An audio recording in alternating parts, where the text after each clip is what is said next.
Absolutely. And I keep elevating the educator piece because I think that education just in general in this country is just keeps getting a bad rap over and over and over and again. And especially in certain states and in certain municipalities, there is a bit of a stranglehold, I guess, a way that the freedom and the reciprocity may be shifting as people are making policies that are not necessarily in the best interests of education and the best interests of all of our students. Do you want to talk just a little bit more about how you're grappling with that? It's been difficult. I will say, just because of the type of students I teach now, I have more of like advanced AP, Cambridge type courses. A lot of my kids follow me, so I already have a rapport with them. So this year in Florida, I feel like the last 4 months of school, we had a new policy every week. Oh, And I'm wow. not even trying to be like facetious or like super dramatic. It literally was kind of like that, where to the point I'm trying to master this one and learn. And because I'm also like a literacy leader in my building, oftentimes people are asking me like, can I teach this book? Can I do whatever? So I'm a lot more intentional just because of my role.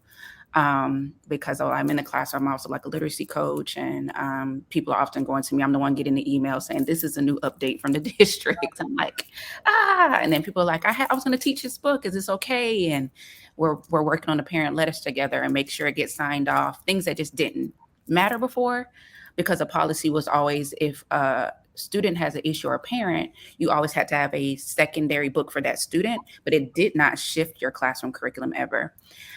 So you're looking at the policies that now say, hey, you can't teach this, and the way they're getting around it is they're saying it's not banned, it's under review, but while it's under review, don't teach it. Wow. Okay. So they're like, we're not banning books in Florida. We're just reviewing them. But we're asking you to sustain while it's in queue. I said, okay, cut it out. Yeah. So that is difficult, saying like, okay, well, if it's on a recommended list because we have like the adopted textbook, and technically the governor and the school board and parents have signed off on anything adopted because it's public, right? Public education. But within that, they have recommended textbooks. So now we're like scourging through these books like, okay, this is suggested. So if it's suggested, we can read it. Like we're literally like playing this, I feel like this finesse game. And it's scary because you now know that one student has the power to shake up everything.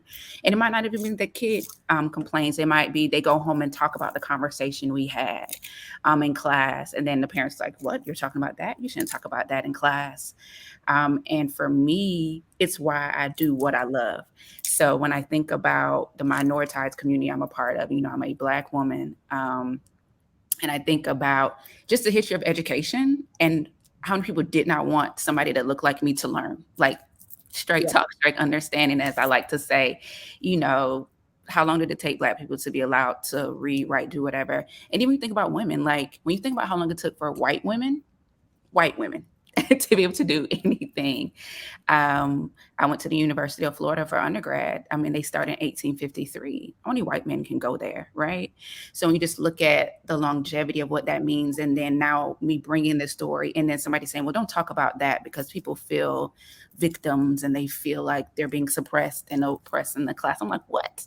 Because they're learning history that exists, but you're really only upset about a particular history and a particular story, because there are other stories that you make sure that I teach, and it's very intentional. A lot of the groups that they want to exclude, even looking at AP and what they did with that, and things that we were excited to possibly bring to school, and now saying like, we're not doing that AP.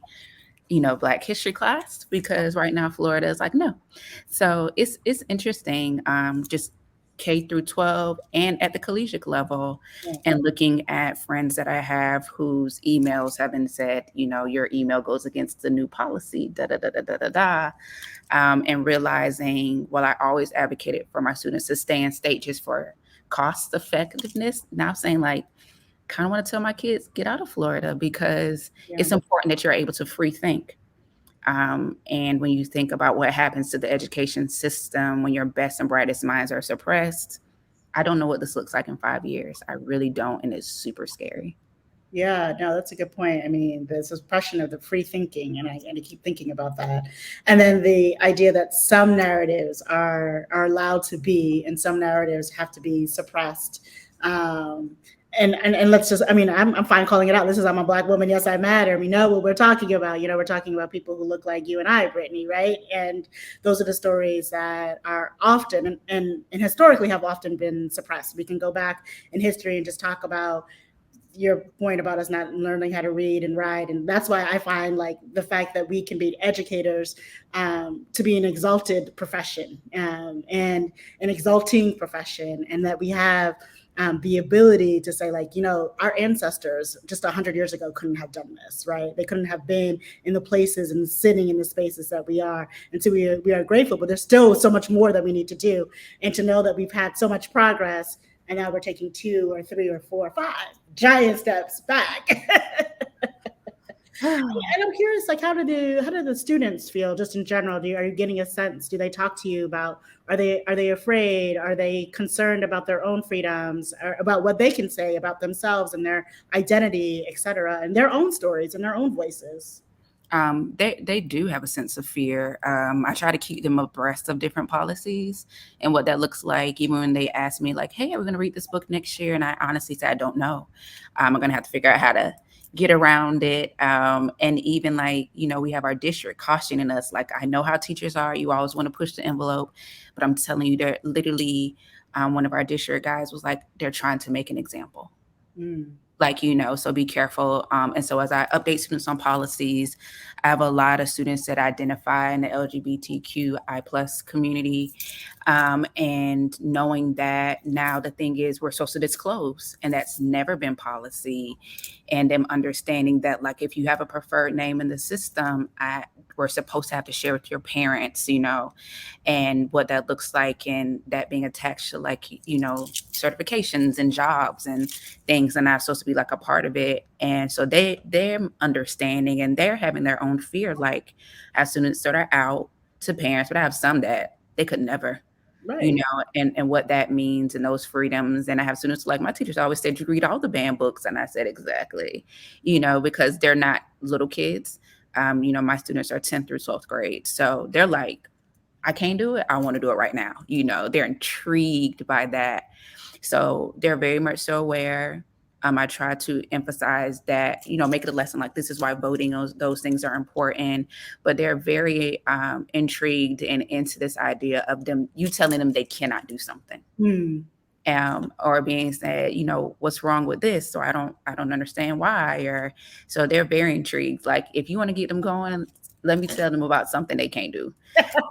So that they're kind of obsessed with it low key when it comes up. And then I try to like stream it into like, okay, now how does this instill action? So what's the action that we take? This might be something that, while we can't do this whole thing, you know, I can lead you through a discussion if you want to talk about certain things or whatever, kind of make it more student led. You know, I'll be like, I got to keep my job. I'll be quiet. And they go to laughing. But they're very intrigued by this idea of the policies that are coming and how that impacts their day to day, and them understanding even what this year allowed. I cannot guarantee that would look like that next year. And I just want you to be aware, Yeah. because it is important that you are aware, because that impacts the way you navigate in your home and school life. Yeah. Yeah, no, that's so true. And of course, you know, students, this is the time where they're exerting their independence. So the idea that like that's the exact way to get them to like want to rebel. Oh, I can't do that. And then, you know, they're going to go ahead and do their research. They're going to take the ownership, and they're going to figure out a way, right? Most movements in this country have been started by the youth. So that's just so great to hear that they are still invested, that they're understanding, that they're reading, they're learning, and they're taking ownership of like figuring out their own information and really, you know, deciding like, what are we going to do about it? We want to make sure that the things that we loved about school continue to be things that younger generations continue to love.